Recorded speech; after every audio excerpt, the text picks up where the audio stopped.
Hello guys, welcome to Pakistani real reaction. तो कैसे हैं आप सब? उम्मीद है आप सब बढ़िया होंगे, मजे में होंगे, खुश होंगे, आबाद होंगे। हमारी दुआ यही है आप हमेशा हंसते रहें और मुस्कुराते रहें, खुद भी खुश रहें, दूसरों को भी खुश रखें। मेरा नाम है मुदस्सिर, मैं हूं मुबश्शिर। सो गाइस, बहुत ही ज्यादा कमाल किस्म का वीडियो लेकर आ गए हैं। वीडियो का टाइटल है भारत से पंगा लेकर यूरोप ने गलती कर दी। 24 घंटों में भारत ने यूरोप को सबक सिखा दिया। 24 घंटों के अंदर यूरोप को सबक सिखाया। यूरोप पे तो भारत के एक तरह से आजकल हाथ बैठा हुआ है। कोई पंगा लिया है यार यूरोप में उसने फिर से। कंपनी ने पता है क्या किया है? क्या? उसने नायरा है कि नयारा है, तो कौन सी कंपनी है? क्या ऑयल हुआ? कंपनी। क्या हुआ? उस पे सैंक्शन पहले लगाए। वो तो लगाए थे, वो तो उसके हमें बाद पता माइक्रोसॉफ्ट ने भी कल कुछ किया है। उसने किया है कि मतलब आईटी सेक्टर जो नहीं होता उसके यूरोप का।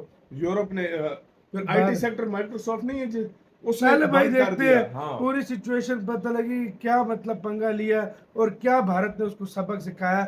सारा इस वीडियो में भाई पता लगेगा। इन्फोटेक का वीडियो, इनकी वीडियो का लिंक मिल जाएगा डिस्क्रिप्शन में। जल्दी से देखते हैं, काउंट ऑन करते हैं 3 2 1 एंड स्टार्ट। मैंने कल ही कहा था कि जल्द भारत और यूरोपियन यूनियन के बीच एक ट्रेड वॉर शुरू होगा, जिसकी शुरुआत तब हुई जब नाटो सेक्रेटरी मार्क रूट और यूरोपियन यूनियन की प्रेसिडेंट उर्सुला डेर लेयन के आदेशानुसार माइक्रोसॉफ्ट ने भारतीय तेल रिफाइनरी कंपनी यानी नायरा एनर्जी की ईमेल जैसी आईटी सर्विस बंद कर दी थी। हालांकि भारत सरकार के हस्तक्षेप के बाद जब इस पर हाई कोर्ट में सुनवाई की गई तो माइक्रोसॉफ्ट ने किसी भीगी बिल्ली की तरह नायरा एनर्जी को आईटी सर्विस देना पुनः शुरू कर दी है। देखिए, आपके सामने इकोनॉमिक टाइम्स का आर्टिकल है जिसमें बताया गया है कि नई दिल्ली हाई कोर्ट और भारत सरकार के हस्तक्षेप के बाद अमेरिकी टेक कंपनी माइक्रोसॉफ्ट ने नायरा एनर्जी को आईटी सर्विस देनी फिर से शुरू कर दी है। अब ये नाटो सेक्रेटरी के लिए जरूर एक नाकामयाबी है कि उनके इतने प्रयासों के बाद भी वो भारत को प्रेशराइज नहीं कर सके। लेकिन मामला यहाँ तक नहीं रुका। मैंने कहा था कि जब नाटो और ईयू भारत की सर्विस रोक सकते हैं तो भारत को भी चुप नहीं रहना चाहिए।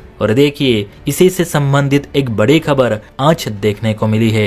अब इस खबर में भारत सरकार ने जो कदम उठाया है वो ईयू को जवाब देने के लिए लिया गया है या और किसी मकसद के लिए, ये अभी तक कंफर्म नहीं हुआ। लेकिन इससे यूरोपियन यूनियन को झटका तो जरूर लगाए। तो क्या है पूरा माजरा, चलिए विस्तार से समझते हैं। देखिए, न्यूज निकल कर आई है कि भारत ने यूरोप के साथ होने वाली अपनी ग्रीन एनर्जी डील को स्थगित कर दी है, जो अगले महीने फाइनल करनी थी। दरअसल जब पीएम मोदी G7 समिट के लिए कनाडा गए थे तब उन्होंने EU president Ursula von Leyen से मुलाकात करके ग्रीन एनर्जी को लेकर बातचीत की थी। शायद आपको पता नहीं होगा, लेकिन भारत सरकार ने लक्ष्य रखा है कि वह 2070 तक नेट जीरो इमिशन मुक्त बिजली जनरेट करेंगे, यानी बिजली उत्पादन में कोई भी जीवाश्म ईंधन स्रोतों जैसे कि कोयला, पेट्रोल, डीजल या अन्य गैसेस का उपयोग नहीं किया जाएगा। भविष्य में जो भी बिजली जनरेट होगी वो ग्रीन एनर्जी कहलाएगी, यानी सौर ऊर्जा, पवन ऊर्जा, जल विद्युत ऊर्जा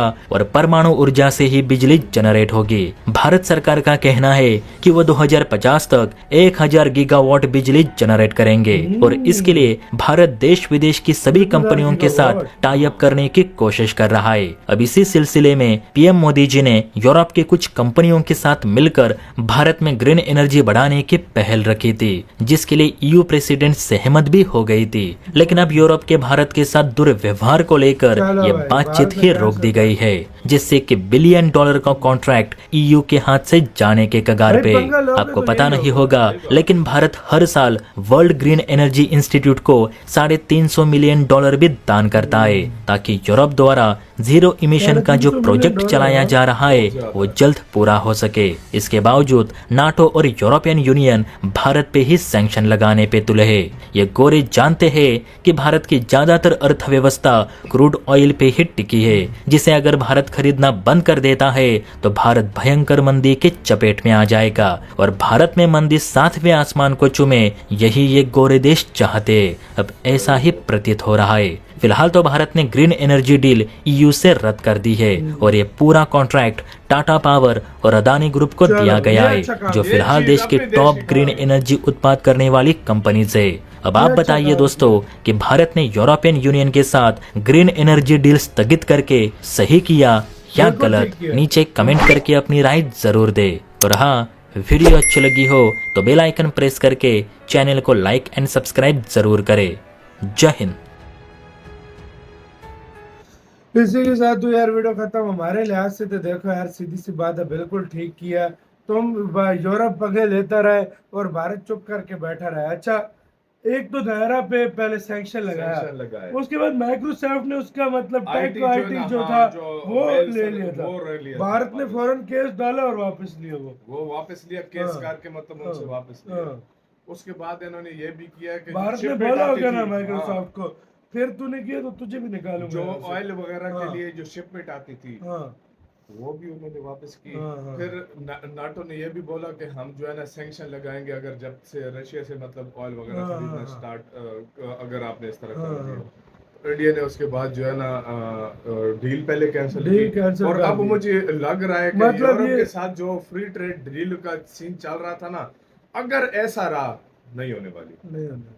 इंडिया ने सीधा सीधा आप इंडिया उनको उन्हीं की भाषा में जवाब दे रहा, भाई फिर नहीं जिस होने तरीके वाली। से ये लोग अमेरिका हो गया, यूरोप, नेटो जो हो गया, ये भारत पे जिस तरीके से आ रहे हैं ना, ये मुझे बहुत वक्त दूर रही है, ये चाइना, रशिया, इंडिया, इन सब का साथ ब्लॉक हो बन जाएंगे, जाएगा। मुझे भी हैवी लग रहा किस्म है, का, मुझे भी लग रहा हैवी है। किस्म का ब्लॉक बन जाएगा मतलब। अभी कल की खबर है 25% टैरिफ लगाने का अमेरिका ने बोला है। हाँ, उसने कहा है मैं टैरिफ लगाऊंगा और साथ में पेनल्टी भी लगाऊंगा, जो आप लोग उनसे लेते रहे हो ना, तो हाँ, मतलब वो आप सारा क्योंकि भारत उसके सामने झुका नहीं। झुका नहीं है। मसला अगर ये भारत भी और देशों की तरह झुक जाता, कहता कि भाई साहब मैं चलो झुक जाता हूँ, बड़ा देश है, पावरफुल सुपर पावर कंट्री है, क्यों इससे पंगा ले।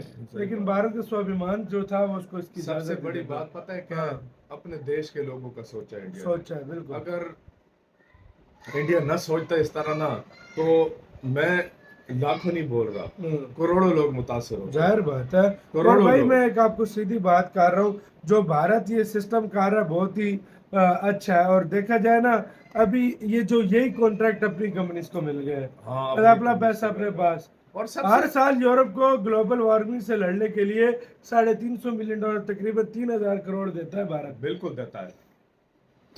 अगर वो ही ऐसा करें, सब कुछ करें, देखो अब इंडिया वो पुराना इंडिया नहीं रहा। सीधी सी बात है, अब इंडिया के साथ जैसा करोगे इंडिया उसी भाषा में जवाब देगा, और अब तो बहुत सख्ती से देगा। सही बात है। क्योंकि एक लिहाज से अगर देखा जाए, अगर ये सिचुएशन अमेरिका की तरफ से और यूरोप की तरफ से हो रही है ना, तो ये आसानी से मुझे लग रहा है चाइना, रशिया और इंडिया दोबारा एक होने वाले ये हैं। दोबारा मुझे लग रहा है, मुझे भी लग रहा है। क्योंकि पिछले दिनों अगर याद हो, इंडिया ने वीजास वगैरह खोल दिए जी। चाइना के नागरिकों के लिए, हाँ। और उनको अब कुछ ऐसे दिन क्योंकि भी उधर आएगा से वो रेस्पेक्ट चाइना करेगा। को भी बुली कर रहा है। हाँ, तो भाई ये चाइना फर्क भी है। बोलेगा इंडिया और के जिस साथ दिन रखो। चाइना और इंडिया एक हो गए और रशिया, मुझसे लिख कर ले लो, दुनिया की